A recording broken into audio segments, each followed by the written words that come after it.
Good morning friends, నేను మీ సాయి మల్లేష్ మాట్లాడుతున్నాను. ముందుగా మా ఛానల్ సబ్స్క్రైబ్ చేసి లైక్ చేసి షేర్ చేయండి. అదేవిధంగా హైదరాబాద్లో కానీ హైదరాబాద్ పరిసర ప్రాంతాల్లో కానీ స్థలం కొనాలనుకున్నా అమ్మాలనుకున్నా ఇందులో ఉన్న కాంటాక్ట్ నెంబర్ని సంప్రదించగలరు. ఓకే ఫ్రెండ్స్, ఈరోజు వార్తల్లోని ముఖ్యాంశాలు తెలుసుకుందాం. సాక్షి దినపత్రిక, జాక్స్ ధమాకా 41 బంధుల్లో అజయ్ సెంచరీ, గుజరాత్పై బెంగళూరు విజయం. కేవైసీ చేస్తేనే ఫండ్స్లో పెట్టుబడులు పెట్టాలంటే కేవైసీ స్థితిని చెక్ చేసుకోవాల్సిందే.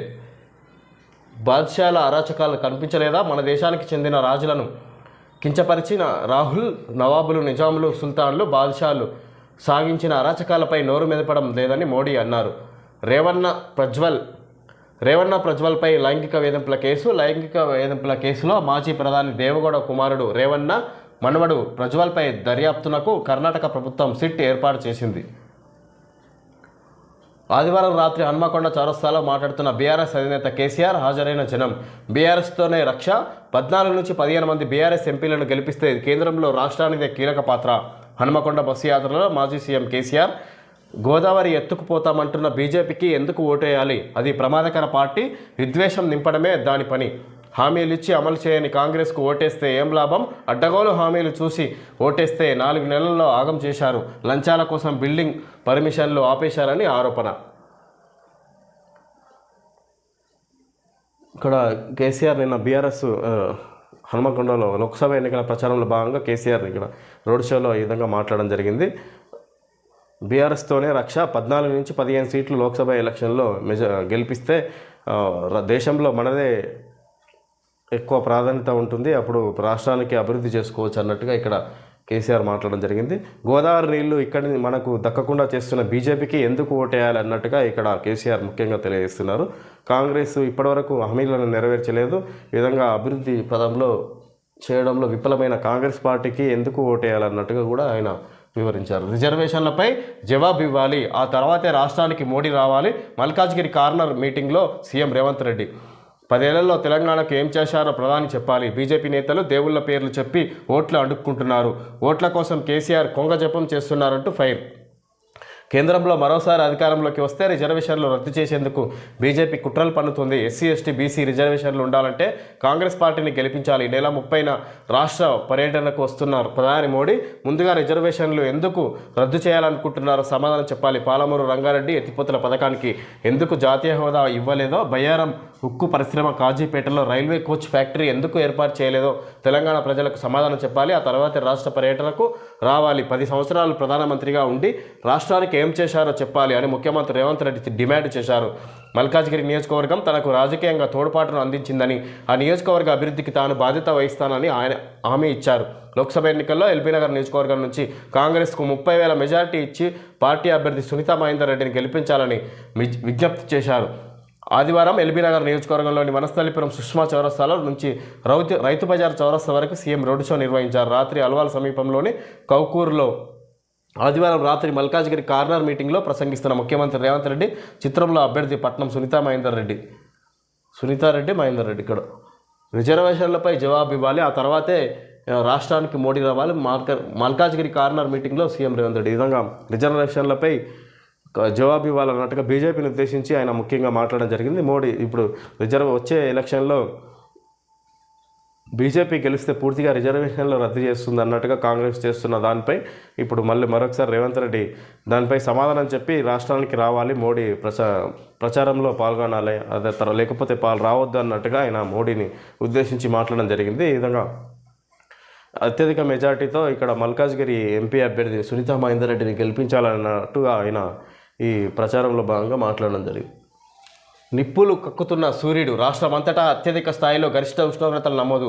నల్గొండ, ములుగు, కొత్తగూడెం జిల్లాలో 45 డిగ్రీల పైనే, సగటున 41.5 డిగ్రీల గరిష్ట ఉష్ణోగ్రత సాధారణం కంటే 4.6 డిగ్రీలు అధికం. మరో 2 రోజులు పలు ప్రాంతాల్లో వడగాల్పుల హెచ్చరికలు. అక్కడే అత్యధికంగా ఉష్ణోగ్రతలు నమోదవుతున్నాయి, ఇంకా ఇప్పుడు రోజు రోజుకు పెరుగుతున్నాయి అన్నట్టుగా ఇక్కడ ఇవ్వడం జరిగింది. వాతావరణ శాఖ తెలియజేసింది. తెలంగాణ ఈసారి ఎవరు ప్రతి ఎన్నికల్లోనూ మార్పును ఆహ్వానిస్తున్న మల్కాజ్గిరి ఓటర్లు. దేశంలోని అతిపెద్ద నియోజకవర్గంతో పాటు మినీ భారత్గా పేరొందిన మల్కాజ్గిరి పార్లమెంట్ నియోజకవర్గంలో గెలుపు 3 ప్రధాన పార్టీలకు ప్రతిష్టాత్మకంగా మారింది. 37 మంది అభ్యర్థులు బరిలో ఉన్నారు. ఈసారి ఎవరు అన్నట్టుగా ఇక్కడ ఎక్కువ దేశంలోనే అతిపెద్ద మల్కాజ్గిరి పార్లమెంటు నియోజకవర్గంగా ఇది పేరొందింది. ఇక్కడ ఎవరు ఈసారి గెలుపొందుతారో అని అన్నట్టుగా 3 ప్రధాన పార్టీలు పోటీ పడుతున్న సందర్భంగా 37 మంది అభ్యర్థులు బరిలో ఉన్నారని ఇక్కడ తెలియజేశారు. జాతీయం కనిజం ఎవరికి సొంతం. అసెంబ్లీ ఎన్నికల్లో ప్రాంతీయ పార్టీలు కాంగ్రెస్ మెరుగైన ప్రదర్శన చేస్తున్నా లోక్సభకు వచ్చేసరికి జార్ఖండ్లో 10 ఏళ్లుగా కమలనాథులే సత్తా చాటుతున్నారు. ఈసారి క్లీన్ స్వీప్పై కన్నేసిన బీజేపీని అడ్డుకోవడానికి కాంగ్రెస్ సారథ్యంలో ఇండియా కూటమి సర్వశక్తులు ఒడ్డుతుంది. ఆంధ్రప్రదేశ్ ఆర్థిక కేటుగాళ్లకు టీడీపీ అడ్డా. మాల్యా, నీరవ్ మోదీ వారసులు సుజనా రామకృష్ణరాజు, సీఎం రమేష్ గంట. భువనగిరి బరిలో కొనసాగుతాం, మా అభ్యర్థిని ఉపసంహరించాం. కాంగ్రెస్కు సిపిఎం స్పష్టీకరణ. దీనిపై సీఎం రేవంత్ రెడ్డి చేసిన వినతిని తోసిపుచ్చిన వామపక్ష పార్టీ మిగిలిన 16 లోక్సభ స్థానాల్లో కాంగ్రెస్ అభ్యర్థులకు మద్దతిస్తామని వెల్లడి. ప్రకటన విడుదల చేసిన సిపిఎం రాష్ట్ర కార్యదర్శి తమ్మినేని వీరభద్రం. ఇక్కడ సిపిఎం కాంగ్రెస్కు మద్దతు ఇస్తుంది. 17 అభ్యర్థి ఎంపీ అభ్యర్థి నియోజకవర్గాల్లో 16 నియోజకవర్గాల్లో సిపిఎం కాంగ్రెస్కు మద్దతు ఇస్తున్నట్టుగా ఇక్కడ తెలియజేస్తూ భువనగిరి నియోజకవర్గం మినహా మిగతా అన్నిట్లలో ఇక్కడ సిపిఎం కాంగ్రెస్కు మద్దతు ఇస్తుందని తమ్మినేని వీరభద్రం తెలియజేశారు. పెంకమించి పొయ్యిలకు యువతలకు ఉచిత స్కూటీ ఇవ్వలేదు, 4,000 నిరుద్యోగ భృతి ఇవ్వలేదు, 5 లక్షల విలువైన విద్యా భరోసా కార్డు ఇవ్వలేదు. ఇచ్చిన హామీలకు దిక్కులేదు, కానీ కొత్త హామీలు ఇస్తారంట. యువతను దొంగ హామీలతో మోసం చేసిన వాళ్ళకు బుద్ధి చెబుదాం. ఇచ్చిన మాట మీద నిలబడే మన మోడీని గెలిపించుకుందాం. మరోసారి మన మోడీ సర్కార్. ఇక్కడ బీజేపీ సంబంధించిన అడ్వర్టైజ్మెంట్ క్యూఆర్ కోడ్లో ఇక్కడ సర్వే రూపంలో ఇక్కడ క్యూఆర్ కోడ్ కూడా ఇవ్వడం జరిగింది. నిప్పులు ఇక్కడ బీజేపీ రిజర్వేషన్లు రద్దు చేస్తుందని ఎలా అంటావు? దమ్ముంటే దీనిపై చర్చకు రా. సీఎం రేవంత్కు కిషన్ రెడ్డి సవాల్. హామీలు అమలు చేయలేక ఓట్లు ఎలా అడగాలో తెలియక అవాస్తవ ఆరోపణలు. రిజర్వేషన్ల రద్దు అంటూ సామాజిక ఉద్రిక్తలకు రెచ్చగొట్టే ప్రయత్నం. అమిత్ షా ప్రసంగాన్ని మార్ఫింగ్ చేశారు. ఇది కాంగ్రెస్ దిగజారుడు తనానికి పరాకాష్ట. ఇక్కడ రేవంత్ రెడ్డి చేసిన కాంగ్రెస్ చేస్తున్న రిజర్వేషన్ల రద్దు బీజేపీ అధికారంలోకి వస్తే రిజర్వేషన్లు పూర్తిగా రద్దు చేస్తుందనే దాన్ని కిషన్ రెడ్డి ఈ విధంగా తప్పుపడుతున్నాడు. చర్చకు రమ్మని అన్నట్టుగా రేవంత్ రెడ్డిని ఉద్దేశించి మాట్లాడారు.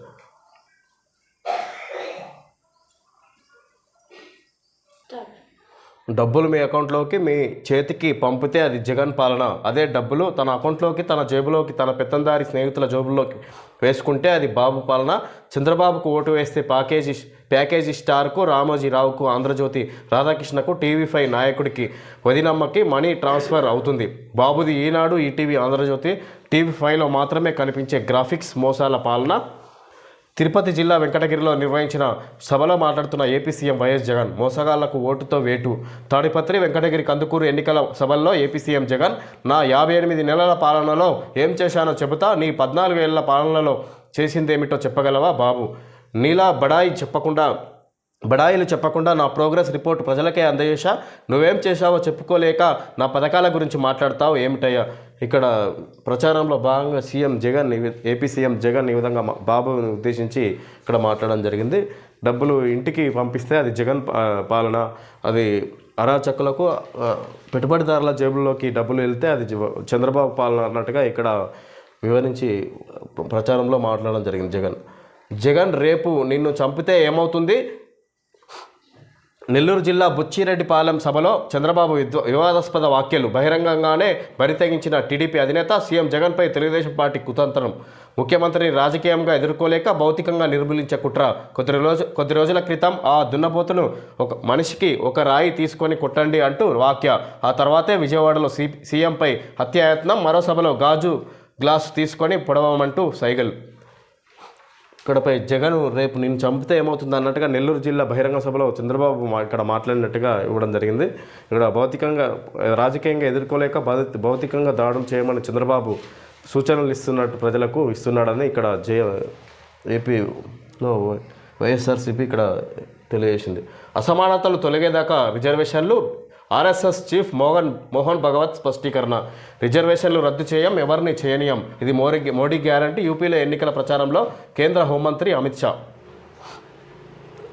ఇదం జగత్, హామీలు ఎవరు నమ్మట్లేదు, గతంలో చెప్పినట్లు ఇవి కూడా అబద్ధాలు అనుకొని వెళ్ళిపోతున్నారు సార్. శంకర్లో ఇదం జగత్లో బాబును ఉద్దేశించి ఇక్కడ ఇవ్వడం జరిగింది.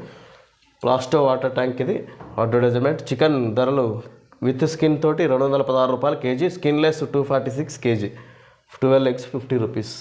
ఇది రెవా యూనివర్సిటీ నర్చరింగ్ డ్రీమ్స్ ఇగ్నిటింగ్ ఫ్యూచర్స్, ఇది యూనివర్సిటీకి సంబంధించిన అడ్వర్టైజ్మెంట్. ఓకే ఫ్రెండ్స్, ఈరోజు వార్తల్లోని ముఖ్యాంశాలు తెలియజేయడం జరిగింది. Thank you friends.